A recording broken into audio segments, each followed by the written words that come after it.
Good afternoon, this 22nd day of June 2024. Glad to have you with us here on TV47's News Now at 1. But first, let's take a look at what is making headlines at this hour. Kenyans online question the mysterious disappearance of prominent online figures who were at the forefront opposing the Finance Bill 2024. Pigia boss simu umwambie tunataka bill aachiliwe, bill hana makosa. And residents from the Kapiego area in Marakwet West constituency marched to the Kapiego police station protesting what they claim is harassment by the station's chief officer. Leta tukuwachilie nikamwambia niko na 1500 akasema toa hiyo mama, toa hiyo 1500. Government assures parents that their children in schools will be fully insured under the new Social Health Insurance Fund.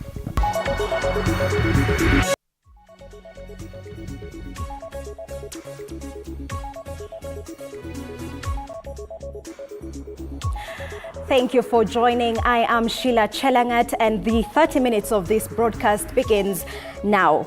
And the latest protest against the Finance Bill 2024 have brought the rising of civic awareness. This new fresh wave of protest and lack of involvement in national discourse. What is causing it? George Maringa gives us more. Of all the demonstrations ever witnessed and of all the crowds ever seen advocating for a cause, even the participants themselves will admit that the latest wave of protests is quite different. When we see where our taxes are going, no normal Mwananchi will say no, our roads are still bumpy.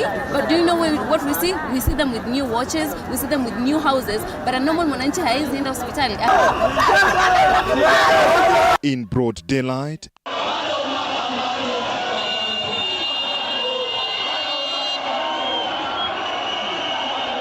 and under the enchanting moon sky, crowds have relentlessly gathered. Armed only with their phones, internet connection, and endless choruses, the demonstrators, most of them classified as Generation Z or Gen Z, have had one message. I'm here today, despite my mom telling me not to be here. And I'm here to make sure we change the narrative. I want to ensure that we change the narrative. I think it's a high time, like, we youths, especially Gen Z, it's high time, in as much as to pop up on ground, may we change the narrative. From the capital, Nairobi, to other towns in the country, what started as anger on social media about the contentious Finance Bill 2024 has metastasized into something greater. And these young people are calling it as it is. We are here because we want to be heard.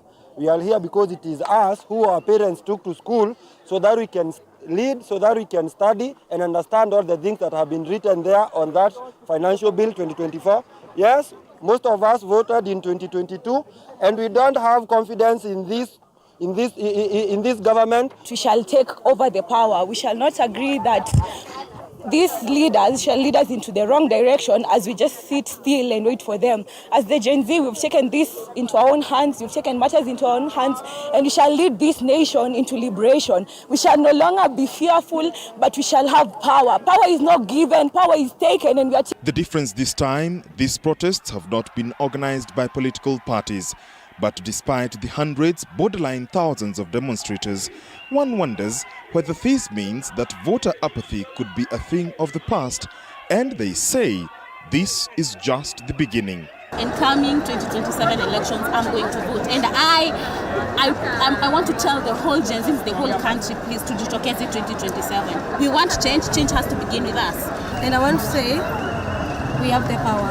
So, kitu nasema, come 2027, same people who are taking whatever they are taking there, we are not voting them. We are voting them out. No more. Let all Gen Zs and millennials twende tukachukue kura. Sawa? Strategy number 1. Tukachukue ni kura. Sawa? Now we are equipped. Not only are we speaking on social media and on ground na tunabonga, now we have change kwa mkono yetu. Tuchukue kura, all right? Sikizeni vizuri. Now, step 2. What if, I'm asking myself, what if we pick someone Anaweza kuwa 35, 36, 37. See, the rule of the presidency is from 35 kwenda juu. We pick someone ambaye we can easily talk to and control. Najua kumekuwa na wase and so many promises have been made in manifestos, si ndio? Na huyu jamaa sikuja kutuambia ati sijui kutakuwa na internet sokoni. Whereas the finance bill may have sailed through to the second reading, they say the crowds can only get bigger, their message louder, and their zeal to be heard stronger. If the finance bill passes, we're still going to protest. We're still going to boycott these politicians. Hakuna shortcut. Hatuikubali, hatuitaki kabisa. Bado tutapigana. We will come for you. We will come for you. With just 3 years, 1 month and a few weeks to the next general election in 2027, eyes will be on how this generation shapes and reshapes its political destiny. George Maringa, TV47, Nairobi.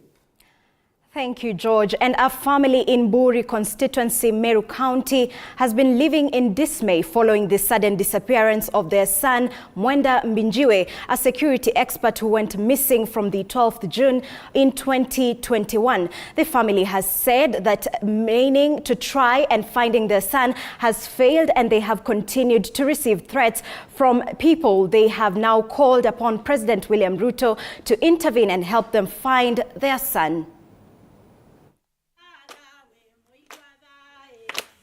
Kusema ukweli, tumepitia mabonde na milima, uchungu mwingi, masosi mingi, pamoja na hawa wakaaji wa Sirimon ambayo wamekaa hapa kutoka saa 4 asubuhi mpaka saa hii wako hapa, kwa sababu kila wakati wanalia na sisi, wanahuzunika na sisi, na kila wakati, hata wakati tunatembea Nairobi, wao wanaachwa hapa wakituombea na wakiombea ya kwamba Mwenda atakuja akiwa salama salamini. Ni kwa sababu najua Mwenda alikuwa upande wa security. Sitaki sana kusema kwa sababu najua hii dunia watu ni watu na Mungu ni Mungu. So nilikuwa nataka tu, ombi langu leo nilikuwa naomba President William Samoei Ruto anipatia appointment, kwa sababu hata akiitisa failo ya Mwenda ataona hakuna makosa Mwenda alikuwa amefanya. Alikuwa amewekelewa na mandui wake maneno ambayo ni ya uongo, na failo iko pale imekuwa investigated mpaka kila mtu, hata watu wako kwa serikali, very senior government officers, mpaka wale wanauliza mbona Ruto aachilie Mwenda na alikuwa amewekwa state in detention na the former regime, na sasa hakuna kitu Mwenda alikuwa amefanya kwa serikali ya Ruto. Moving on, agriculture stakeholders from different organizations, policy members, the Catholic Church, farmers and investors have convened an African policy roundtable dubbed the Kenyan chapter to address food security challenges in order to come up with an effective structure for sustainable productivity. The roundtable discussions are aimed at developing a comprehensive structure on promising technologies and breaking down barriers of adoption to foster a collaborative ecosystem that will breed food security. We believe in co-creating solutions, and that is why in today's roundtable, which is the first chapter from the Africa perspective, this is the Kenya chapter, we have convened farmers, policymakers, regulators, various stakeholders to come together and listen, engage, and co-create. So our philosophy is understand what solutions that are suitable for the Kenyan context.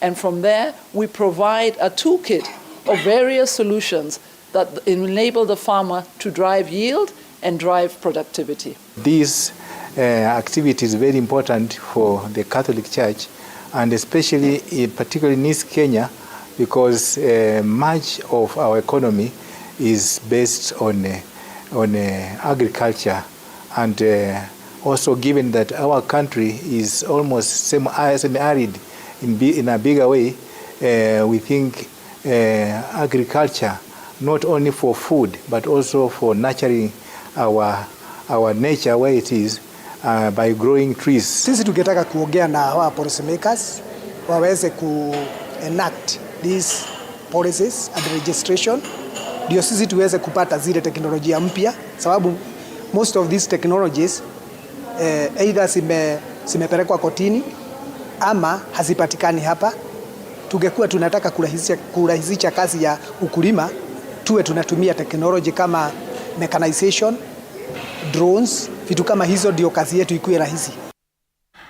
Moving on, residents of Nkwene Ward in Meru County will now have improved access to healthcare services thanks to a new state-of-the-art commissioning healthcare facility constructed for the people in the area. The facility, built and equipped at a cost of 5 million Kenyan shillings, aims to enhance access to essential healthcare at Nkwene Ward community and improve overall healthcare delivery in Meru County.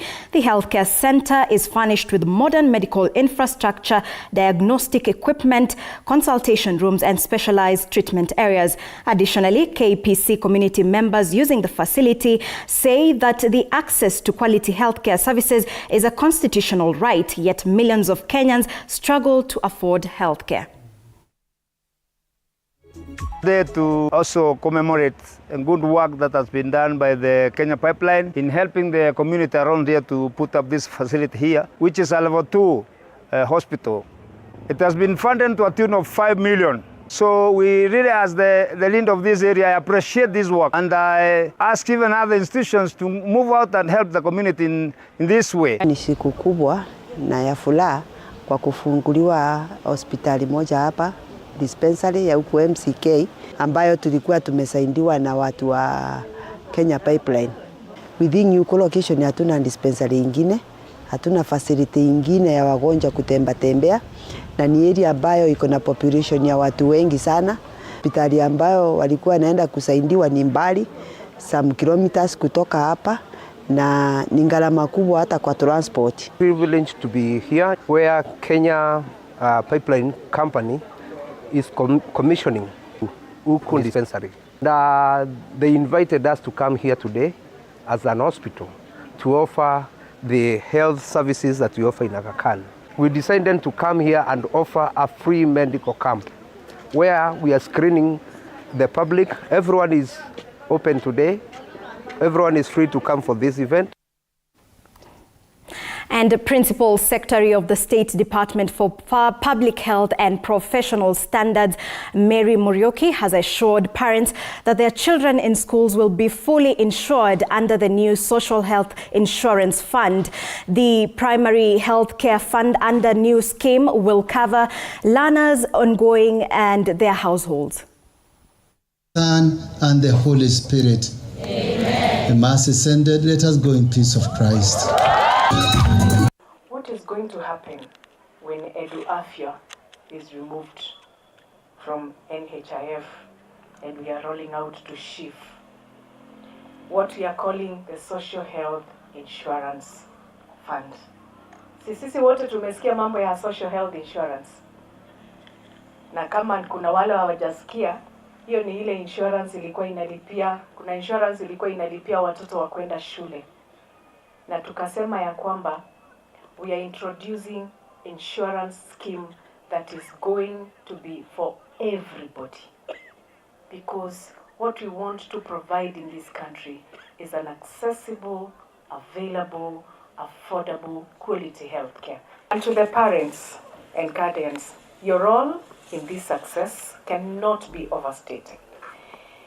Your encouragement, support, involvement in your children's education. I have heard the director even tell you, you are the one person who is the confidant to your children. Tumekuwa tukisema kwamba shule hii imekuwa ina miaka yake, kwamba tulifungua miaka mingi iliyopita, na tunaona kwamba infrastructure yake inaenda ikizeeka. Kwa hivyo kuwauliza wale ambao wanasaidiana katika kuendeleza hii shule, wasaidie hata kufanya upya infrastructure ili watoto wetu waweze kusomea katika atmosphere ambayo ni nzuri. And to the world of politics, Kenya Kwanza leaders allied to President William Ruto are currently in Olkalau in Nyandarua County for a political rally. Our reporter Willie Dennis Njiru is currently there and brings us the latest. Njiru, what is happening? Thank you very much indeed, as you have just put it across to our viewers there. We are coming to you live from Nyandarua County at Olkalau, Oljorolok constituency here in Nyandarua County, and we are having the 20th commemoration, that is anniversary for the SDA 70 church here, and we are having quite a fraction of the legislators here who are pro the government, and they are indeed saying that what the sentiment echoed by the deputy president are nothing to call for any tension, and luckily we are joined by some of them, and they will be shedding light. We could start with area legislator. Mheshimiwa, perhaps you could just shed light on what is actually it. Do we have sibling rivalry? We are here in Olkalau SDA Church, and we are here just to say that we are supporting our president and we are supporting the finance bill. And we have reasons as to why we are supporting it, because we want our roads done. We want electrification. We want to support our people. And if we say no to this, we are saying that we do not want services trickling down to our mashinani. And that is why we are saying yes to finance bill. And we are not saying that we are following anybody. We are supporting the government of the day led by His Excellency William Samoei Ruto, and that is why we are supporting all the government agendas. Yes. The public has, we had an irate public lamenting that you are not representing them in accordance to the views that were aired. And part of it is that the sentiment is that wamekuwa wasaliti. They are leaning towards the government. And the echoes by the deputy president that you are subdued to not listen to mwananchi. That is his own views.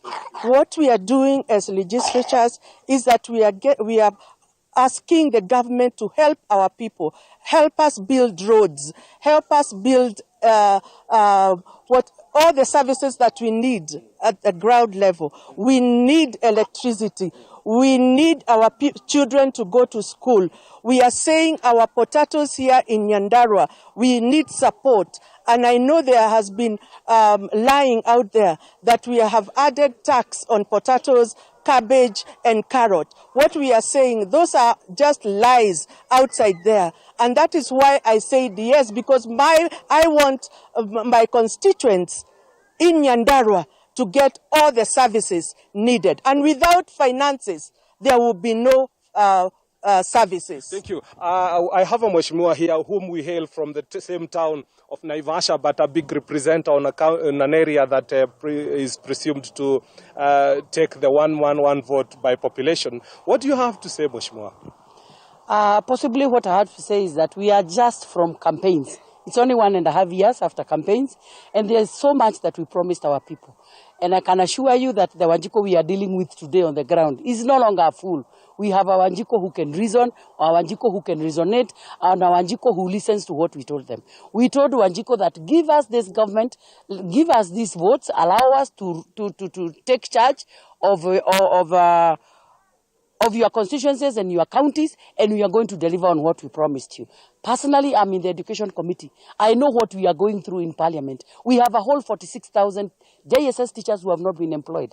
They've been living on a mega salary of 17,000 shillings. We need them to be employed starting July. I am also talking about the students who are going to the university in September.